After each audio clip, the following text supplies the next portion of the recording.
বন্ধুরা স্বাগত জানাই সারিফ নেটওয়ার্ক ইন্ডিয়া ইউটিউব চ্যানেলে। বন্ধুরা ঐক্যশ্রী স্কলারশিপ 2025-26 সেশনে দুটো গুরুত্বপূর্ণ আপডেট আমি আজকের এই ভিডিওটাই দেবো।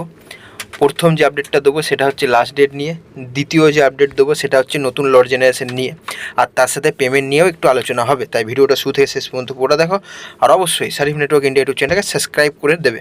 আর তোমার কি স্ট্যাটাস আছে কমেন্ট বক্সে কমেন্ট করে জানাবে, ভিডিওটা লাইক করবে, ভিডিওটা নিজের বন্ধুদের মধ্যে শেয়ার করবে। আর তোমরা চাইলে আমাদের টেলিগ্রাম গ্রুপেও জয়েন হতে পারো, লিঙ্ক ডিসক্রিপশন বক্সে দেওয়া আছে, সেখান থেকে ডাইরেক্ট জয়েন হয়ে যাও। তো প্রথম যে আপডেট তোমাদের দেবো সেটা হচ্ছে ঐক্যশ্রী স্কলারশিপের কিন্তু লাস্ট ডেট বাড়িয়ে দেওয়া হয়েছে।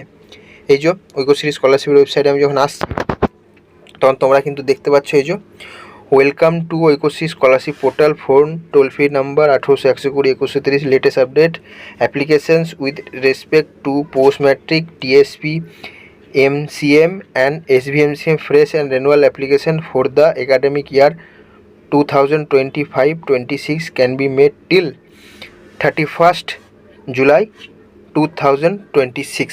তো সেই ডিটেলসটা কিন্তু এখানে ফ্ল্যাশও হচ্ছে। এই যে অ্যাপ্লিকেশান উইথ রেসপেক্টেড, এখানে তোমরা কিন্তু দেখে নিতে পারো। অর্থাৎ অফিসিয়ালিভাবে তোমাদের কিন্তু লাস্ট ডেট বাড়িয়ে দেওয়া হয়েছে। এর আগে অনেক স্টুডেন্ট আমাকে বলছিল যে অ্যাপ্লিকেশান তো করা যাচ্ছে, লাস্ট ডেট বাড়ায়নি। তো এরপর কিন্তু অফিসিয়ালি লাস্ট ডেট যেহেতু বাড়িয়ে দিয়েছে তাই তোমরা করতে পারো, আর তোমাদের অ্যাপ্লিকেশানগুলো কিন্তু ভ্যালিড হবে। ঠিক আছে, চিন্তা করার কিছু নেই। অনেকজন ভাবছিলে যে লাস্ট ডেট পেরিয়ে গেছে এবং অ্যাপ্লাই যেহেতু করতে দিচ্ছে তাই আমাদের অ্যাপ্লিকেশানটা অ্যাকসেপ্টেড হবে কি না, তো সেই চিন্তা রইল না। লাস্ট ডেট বাড়িয়ে দিয়েছে, অনেকটাই ডেট বাড়িয়েছে, 31শে জুলাই। তবে SVMCM রেনুয়ালতে সম্ভবত আরও ডেট বাড়ানো হতে পারে। তো এরপর সেকেন্ড যে আপডেট সেটা হচ্ছে তোমাদেরকে দেখাবো। তো এই যে তোমরা দেখতে পাচ্ছ, দেখো এই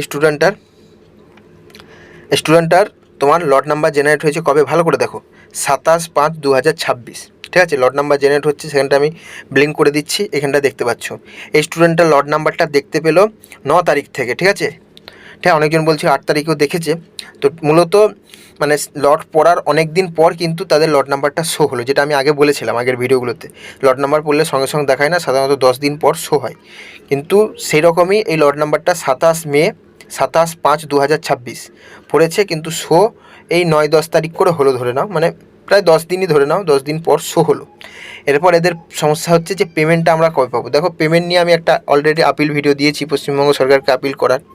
পেমেন্টে মূলত যে সমস্যাটা হচ্ছে যে সব কিছু হয়ে গেছে, লট নাম্বার পড়ে গেছে, এবার বিল ট্রেজারি অফিসে গেলে পেমেন্ট হয়ে যায়, কিন্তু WNDC অফিসের কাছে ফান্ড নেই। কারণ পশ্চিমবঙ্গ সরকার চেঞ্জ হয়েছে জানো, এই মতো অবস্থায় নতুন সরকার কিন্তু ফান্ড রিলিজ করেনি এখনও।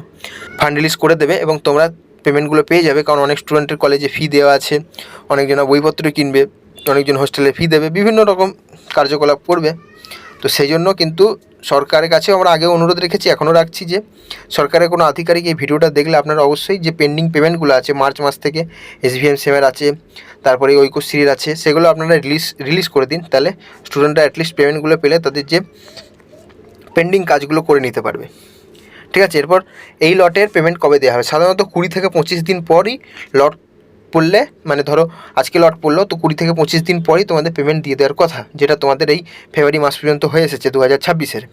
তবে এখন কিন্তু অনেকটা সময় অনেকজনের লেগে গেছে, তার কারণও আছে, যেটা আমি যেমনটা বললাম। তো এই লটটা ধরে নাও এই জুলাই মাসের মধ্যেই তোমরা এই পেমেন্টটা পাবে। ঠিক আছে, জুলাই মাসের মধ্যে আশা করা যায় পেমেন্টটা পাবে, যদি সব ঠিকঠাক থাকে। আবার অনেকজনা বলছিল বাজেট রিলিজ হবে 22 জুলাই। তো দেখা যাক 22 জুলাই কী হয়, বাজেট রিলিজ হয়, বাজেটে কী মাইনরিটি অ্যাফেয়ার্সদের জন্য দেয়, সেটা একটা দেখার বিষয়। আর পেমেন্টগুলো কবে রিলিজ হয় তার আপডেট তো আমি তোমাদের দেবো, কে পেমেন্ট পেলেই সর্বপ্রথম তোমাদের জানিয়ে দেবো।